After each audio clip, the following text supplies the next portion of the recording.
Hello everybody, welcome to Storytime. It's Stories by Shelley and I'm Michelle. Hello everyone. I've got one of my favorite authors, Julia Donaldson, and our special story today is called Tabby, McTat by Julia Donaldson and illustrated by Axel Scheffler. So keep an eye out if you can spot any interesting characters from one of her other books. Shall we see what Tabby McTat is all about? Yeah? Okay. And if you love my stories, give me a thumbs up. Let me know what you think about all my stories that I do. This story is called Tabby McTat. Tabby McTat was a busker's cat with a meow that was loud and strong. The two of them sang of this and of that. The people threw coins in an old checkered hat, and this was their favorite song. Me, you, and an old guitar, how perfectly, perfectly happy we are. Me, you, and an old guitar, how perfectly, perfectly happy we are. That's my best kitty cat singing voice. Hey, look at everybody singing away. Happy as ever. One morning, while Fred ate some yummy bacon and bread, McTat took a stroll round the block. They then stopped, for there on the doorstep sat a gorgeously glossy, green-eyed cat.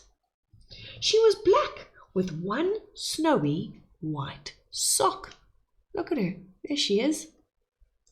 Sock and McTat had a cat-to-cat chat, and that's how their story began. For while they were chatting of this and of that, a thief had his eye on the old checkered hat. He eyed it, he snatched it, and he ran. Oh no! Look at that! He stole the hat! Oh dear! Oh, that's terrible! The busker gave chase and he tripped on a lace and crash, in a flash he was down. He broke his leg and he banged his head and he ended up in a hospital bed in a far away part of town. Goodbye, McTat said. I must get back to Fred. But where had the busker gone? The sun went down and the sky grew black. The stars came out, but he didn't come back. McTat lingered on and on. He's waiting. A week later, Sock took a stroll down the block and found her new friend looking thin. He's gone and left me, said Tabby McTat. Then Sock said, my people, Prunella and Pat, would gladly find room for a fine tabby cat. And she was right. They took McTat in.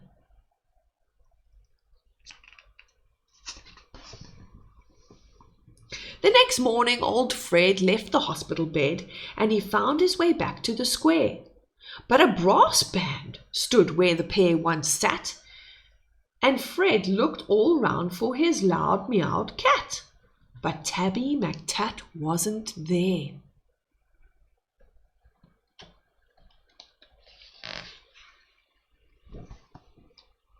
Now McTat had a wife and a very full life with plenty of things to do, like washing Prunella and pouncing on Pat and hiding the car keys under the mat and keeping the newspapers nice and flat and giving pens an occasional bat and nibbling this and nibbling that. Oh no, look at that, he's eating the whole chicken.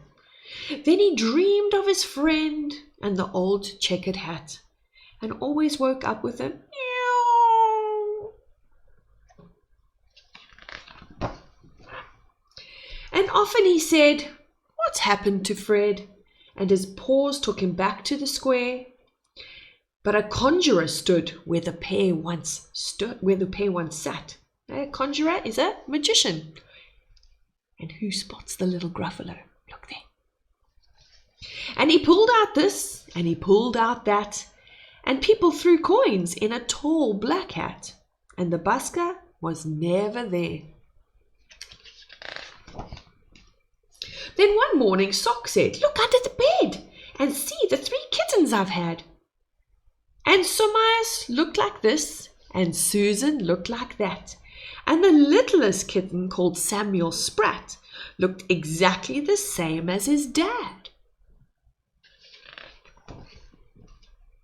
And the 3 kittens grew, and they learned how to meow, and McTat sometimes sang them his song. But Samuel Sprat, with his tabby grey fur and his deafening meow, was very loud, and a very loud purr. He simply loved singing along. Me, you, and an old guitar, how perfectly, perfectly happy we are. Me, you, and an old guitar, how perfectly, perfectly happy we are.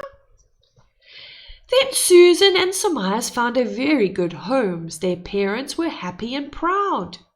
There was a home like this, and there was a home like that.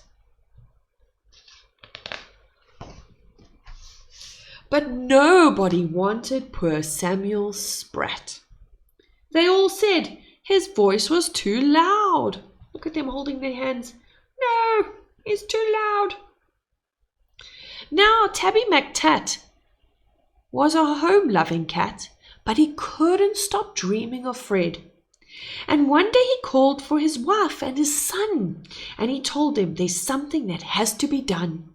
I must go and find him," he said. So up and down and all over town he wandered a whole week long. For many a morning and afternoon, by the light of the sun and the light of the moon, till he heard a familiar song. Can you see who's following McTat? Look there. Who is peekabooing in the shadows? Who's that? And he heard a familiar song. Just me and an old guitar. If I had a cat, I'd be happier by far. Just me and an old guitar. With my cat, I'd be happier far. It's Tabby McTat. It's my long-lost cat. Old Fred was ecstatically glad. And then the 2 of them sang of this and of that, and people threw coins in a new checkered hat.